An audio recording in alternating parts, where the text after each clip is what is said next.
बलांगीर जिला Agalpur block BJD सभापति भावे उत्तम भोई मनोनीत होइछन्ति। सूचना मुताबक श्री भोई बहु वर्षरू बीजेडी दल सह जड़ित रही दलर सांगठनिक कार्य तुलाई आसुथिले। 2017 मसीह ब्लॉक युव बीजेडी उपसभापति 2019 रु 2022 मसीहा पर्यंत जिला युव बीजेडी साधारण संपादक भावे रही दल पई सांगठनिक कार्य तुलाई आसुथिले। वर्तमान श्री भोई बेन्द्रा सेवा समवाय समितिर सभापति भावे दायित्व निर्वाह करुछन्ति। बीजेडी दलर सुप्रीमो नवीन पट्टनायक तांकु ब्लॉक सभापति भावे मनोनीत करिसन्ति।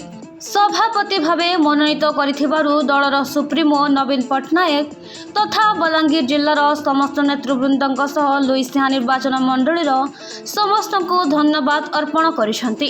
आगामी दिन में आगलपुर ब्लॉक जनसाधारणक समस्या गुड़िक तथा दलर निर्देश मुताबक संग्राम जारी रखिबे बोली गणमाध्यम जरिया निजर प्रतिक्रिया रखिसन्ति। देखो पहला तो आम विजु जनता दल सुप्रीमो तथा नवीन पट्टनायक तार संगे आउछन आमर जिला सभापति सरोज मेहर, बलांगीर विधायक कलिकेश नारायण सिंहदेव और आमर लैसिया सांगठनिक दायित्व श्री निहार रंजन बेहरा को कृतज्ञता सुन धन्यवाद जनाऊँ।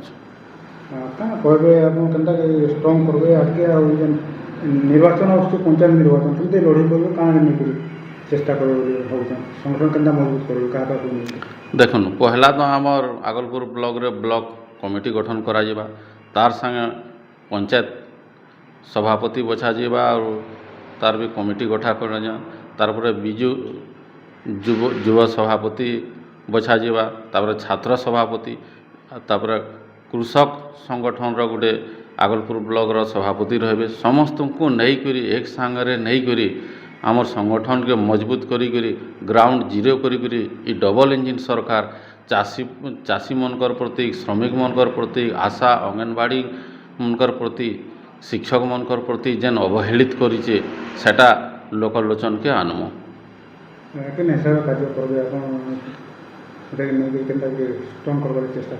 देखुन ये मुझे कहली जिते भी वर्गर कहली आशा अंगनवाड़ी शिक्षक हूँ कि कृषि हूँ समस्ते से डबल इंजिन सरकार प्रति तांकर असंतोष रही आसी।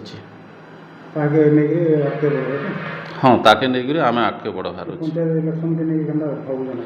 निश्चित भाव में आमर विजु जनता दल तो पंचायत निर्वाचन रे आमर आगलपुर ब्लॉक रे दुईटा जोन अच्छे तार जिला परिषद प्रार्थी देमु 20टी पंचायत रे सरपंच देमु समिति देमु वार्ड मेंबर माने भी रहे आम निश्चित भाव में लड़े जारी रखमु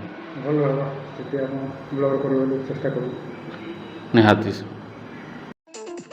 आगलपुर सुशील कुमार मिश्र रिपोर्ट कोसला प्रवाह।